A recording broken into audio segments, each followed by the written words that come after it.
Hello everyone, welcome to another video by Big Taco, and this is going to be episode 1 of the Project Stardust vlog, chronicling my creation of the Imperial DS-1 Orbital Battle Station.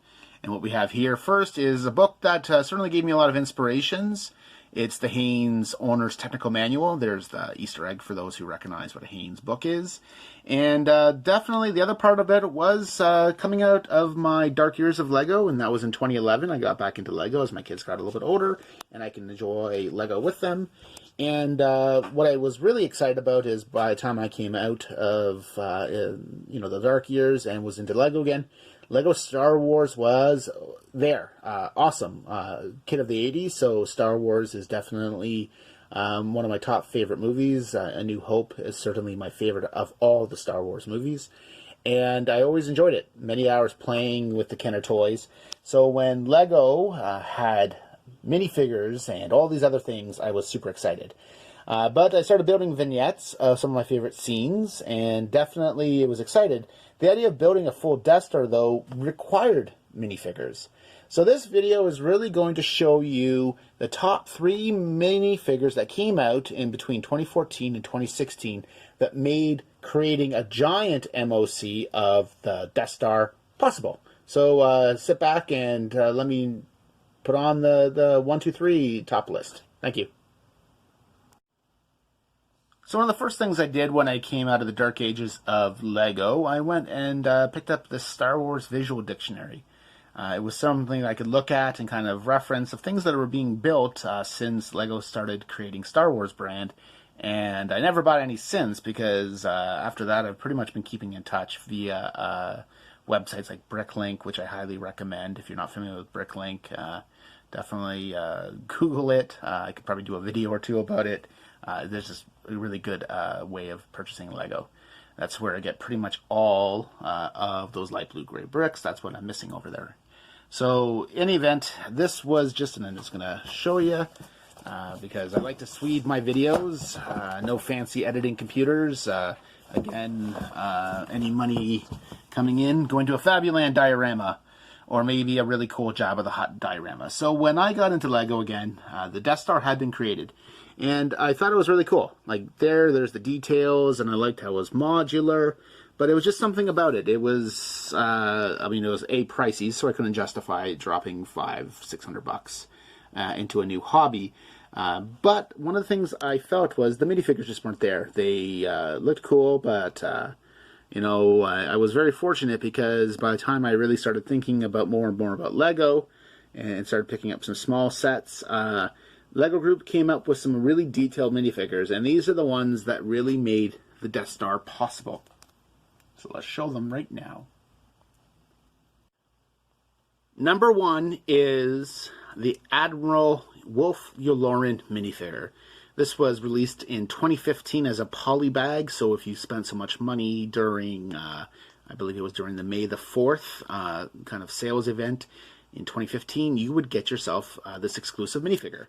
So there he is down here in the flesh, or in the plastic, so better say. So there you go. He is an important person because while it says Admiral Loren, all material regarding A New Hope, he is called Colonel Wolf Loren. He is the Deputy Director of the Imperial Bureau of Security, the IBS. So he's an important person because if you remember that original scene when you first meet Grand Moff Tarkin, who is one of my favorite characters from A New Hope, he is one of the people sitting at the table. So if you're going to have the Death Star, you need that scene. It's a great scene. It's important because it sets the stage kind of for Darth Vader. It really kind of gives you the idea of the Imperial hierarchy. And Colonel Loren is definitely there. He also shows up in Star Wars Rebels, so that's a good plug for that cartoon. It was pretty awesome. But you might also remember him as Admiral. That's when he was an Admiral, Wolf Loren from the Clone Wars.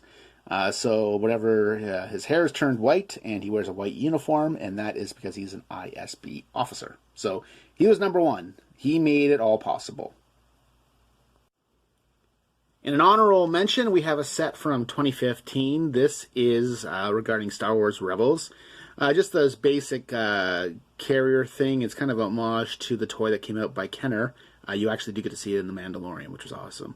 But the reason why this is an honorable mention is because it offered, for the first time in history, an ability to build a quick army of stormtroopers. Now, these stormtroopers, they are different than the regular ones before that, so there's... I'm not an expert. I was an expert on efficient buying. They had lots of light blue gray, which is great because it served the Death Star, but these were an ability to give me an inexpensive set and get 4 stormtroopers. I have about 30 some odd stormtroopers for the Death Star, so I could do different posings, and this is definitely an honorable mention because without it, I probably would have been a little short on the stormtroopers. And there's the guy, and he is holding something that's also another honorable mention, and that is Brick Stuff. Brick Stuff is the company that makes all of the lights that I have used in the Death Star, and they are a great, great product. Coming in at number 2, most important minifigure, is from the 2016 Ultimate Death Star. So with this, it's not about this. I mean, it was just a rebuild of the one they made before, to be quite honest. But new minifigures, but that's not really what I'm covering. It was the very first time you had one of these guys. They are Death Star officers, and never been created before. You could kind of piece it together if you used. But this was a really important minifigure because he's in a couple of scenes in the Death Star, and really when you combine it with Colonel Loren, Death Star gunners, and Imperial Death Star officers, you had what you needed.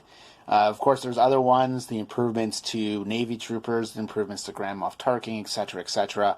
All important to make a better product, but those are the ones that made this all happen.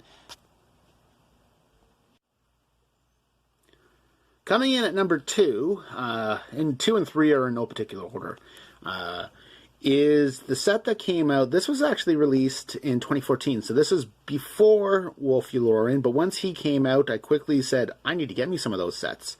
So I picked up as many as I could, and then just bought the rest on Bricklink.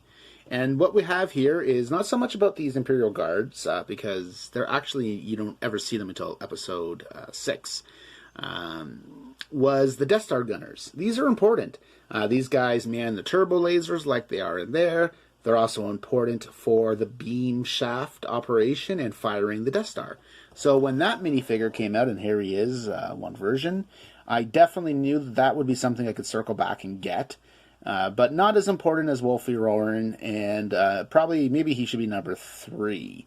So I'll put him in as number 3, even though I said, hey, number 2 and 3 are kind of the same, but not as important because I actually think this is more important.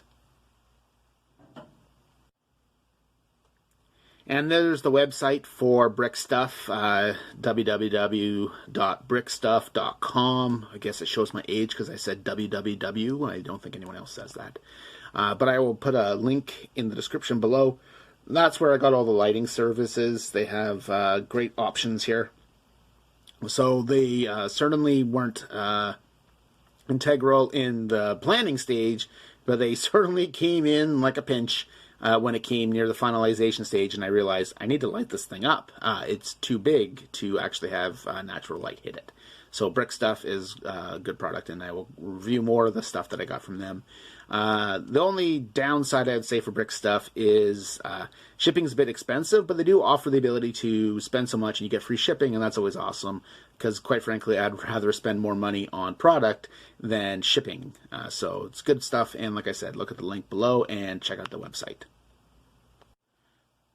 So thank you for watching the video. Don't forget to hit a like, hit a subscribe, and we'll look out for the next episode of Project Stardust, and we'll talk more about minifigures and all the different types, and then start showing you the different compartments and how the DS-1 Orbital Battle Station is put together. Thank you very much. Take care. Bye.